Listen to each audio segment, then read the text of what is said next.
What the heck is this? Well, it's a 2021 Alfa Romeo Stelvio all-wheel drive, and I haven't seen one on the roads of Los Angeles. And I'm gonna tell you why people don't see them in LA and why people hate them, and maybe why you might wanna consider getting one. So follow me and check it out.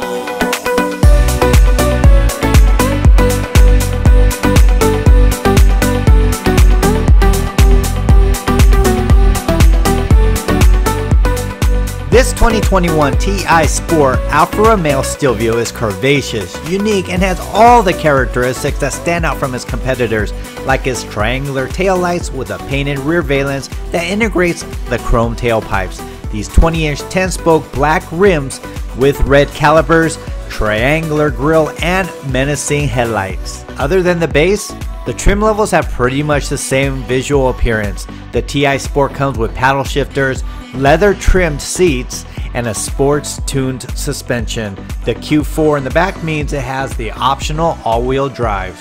All Stelvios come with the same engine unless you get the super SUV, the Quadrifoglio. This engine is really powerful. It's a 2.0 liter 4-cylinder engine that pushes out 280 horsepower and 306 pound-feet of torque. 0 to 60 is only 5.5 seconds. MPG is 22 in the city and 28 in the highway, 24 combined. By the way, this engine has the most power out of all its competitors, the X3, Q5, and GLC 250. And I don't think you can compare the Acura RDX and the Lexus RX since they're not as sporty and exotic. The interior is very nice, streamlined and simple. This is one of the few SUVs you'll find the screen integrated into the dash. The steering wheel is pretty sporty and it even has the start-stop button on it. Hey, this looks familiar. I think I've seen that same transmission knob on the 2017 M5 Performance. You can see my review on that M5 by clicking the card above. If you're not too picky with the center console, the buttons and knobs, well, they seem a little inexpensive and more on the simplistic side. The Mercedes-Benz has a center console that isn't flimsy, uses better materials, and flows better. One complaint I have is Alfa Romeo's infotainment software. Why didn't they use Dodge's Uconnect?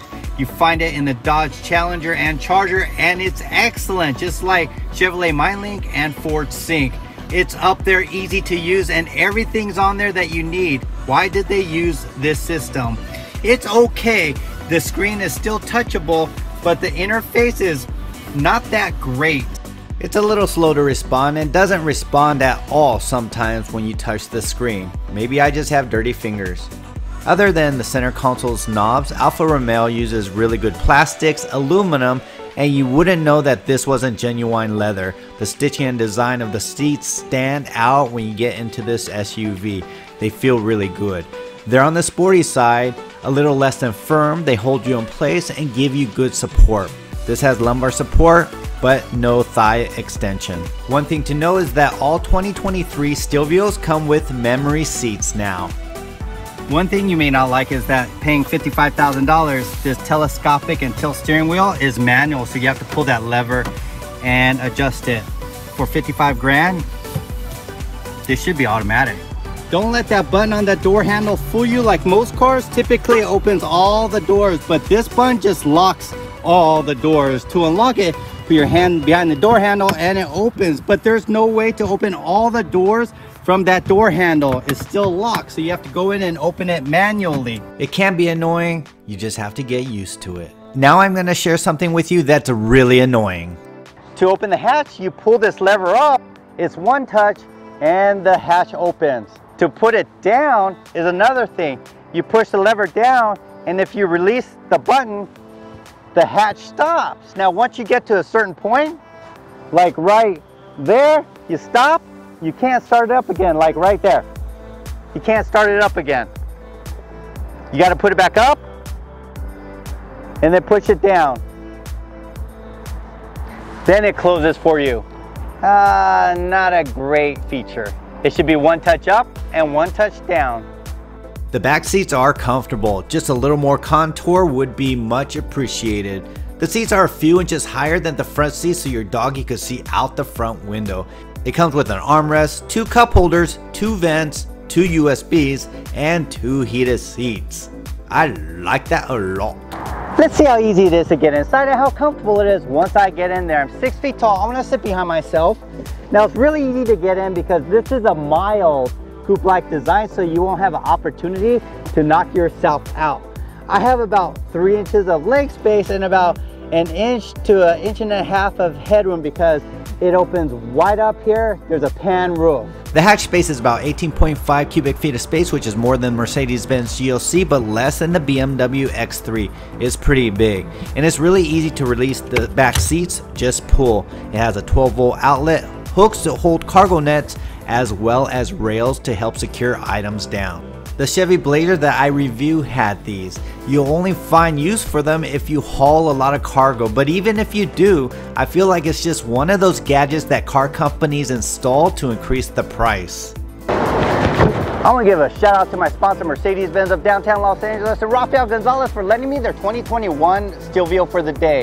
If you're in the market for a new certified or used Mercedes-Benz, a luxury, economy, or a muscle car used vehicle, just check out their website. There's 12 pages of used vehicles, which is rare in today's world. Or come on down here, give Rafael Gonzalez a call, give him an opportunity to win your business. His information and links are in the description below. And by the way, please hit that like, subscribe, and notification button below.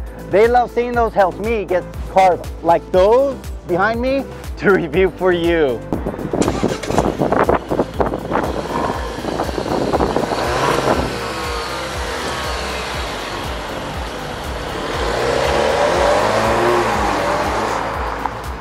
Don't let that weak, not exciting exhaust note fool you. When you step on that throttle, it will feel shockingly quick with lots of torque up front and very little turbo lag. Kinda like the RDX that I reviewed last month. You won't be disappointed with the power or handling for an everyday SUV, especially when you have access to different sports modes. It handles like a Porsche Macan, but better than the BMW X3 since that's a little bigger. The GLC is a little more tamed and relaxing. Although Consumer Reports rates this less than reliable, you may want to release it. Parts and labor will be more expensive since this is an imported SUV. So there you go, the hates and likes of an Alfa Romeo Stelvio. I enjoyed making the video for you. If you enjoyed it, please hit that like, subscribe, and notification button below. I'm Randy. See ya!